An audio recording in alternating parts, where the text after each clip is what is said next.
जय श्री राम। राम लक्ष्मण द्वारा सीता की तलाश। राम मारीच का वध करके लौट ही रहे थे। लक्ष्मण को सामने से आता देख उनका मन बैठ गया। मरने से पूर्व मारीच द्वारा किए गए छल को वे देख चुके थे। उन्होंने सीता को अकेला छोड़ाने के लिए लक्ष्मण को डांटते हुए बोला। लक्ष्मण ने सीता द्वारा उन पर आरोप लगाने की बात बताई। राम के लिए कुटी तक का मार्ग काटना कठिन हो गया। वे कुटी में पहुंचे तो वहां खामोशी छा गई थी। राम सीता सीता पुकारने लगे। कुटिया में सीता को न पाकर दोनों बाहर आकर सीता की खोज करने लगे। सीता के वियोग में राम सुध बुध खोकर कभी पेड़ों से सीता के विषय में पूछते, कभी पत्थरों से सीता के विषय में पूछते, कभी सूर्य से पूछते तो कभी पवन से। सीता के विरह में डूबे राम ने लक्ष्मण को अयोध्या लौट जाने के लिए कहा। उन्होंने कहा, हे लक्ष्मण, मैं सीता के बिना जीवित नहीं रह सकता, मैं आत्महत्या कर लूंगा। लक्ष्मण उन्हें ढाढ़स बंधाते हुए बोले। सीता की तलाश में दोनों काफी दूर निकल आए। उन्हें एक स्थान पर टूटे हुए यान का भाग दिखाई दिया। थोड़ी ही दूर पर धनुष और कवच के टुकड़े दिखे। कुछ आगे स्त्री के चरण चिन्ह दिखे। सहसा उनका ध्यान घायल जटायु पर पड़ा। उसके शरीर से रक्त बह रहा था। राम को देखकर जटायु के जाते जाते प्राण मानो लौट आए। उसने कराहते हुए लंका के राजा रावण द्वारा सीता के अपहरण के विषय में बताया। उसने दुख प्रकट किया कि वह सीता को चुरा नहीं सका। देखते देखते जटायु ने दम तोड़ दिया।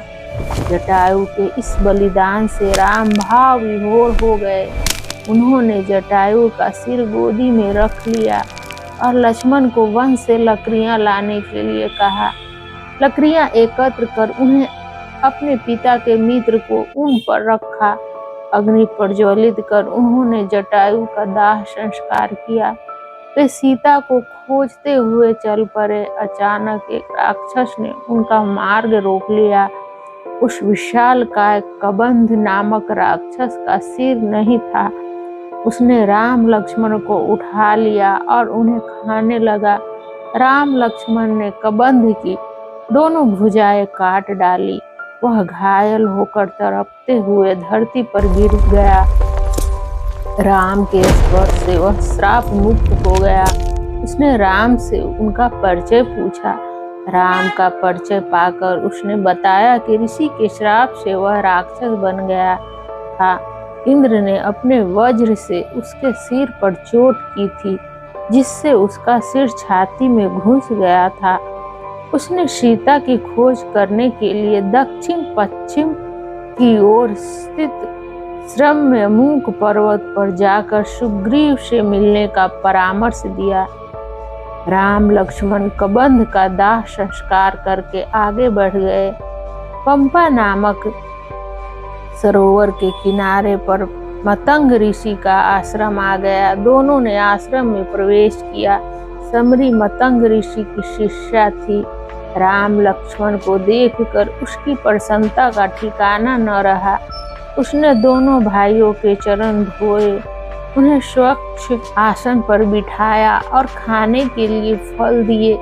श्री राम ने प्रेम पूर्वक सबरी के फल खाए। सबरी ने राम से कहा, मुझे ऋषिवर ने बता दिया था कि आप चित्रकूट से चलकर यहाँ अवश्य आएंगे। मुझे आपकी प्रतीक्षा थी।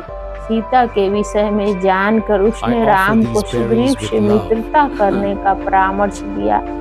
राम को आश्रम में पाकर सबरी धन्य हो गई थी।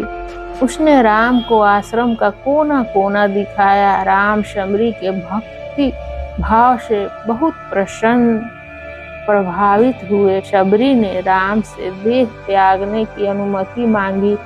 राम से अनुमति पाकर सबरी ने देह त्याग दिया। जय श्री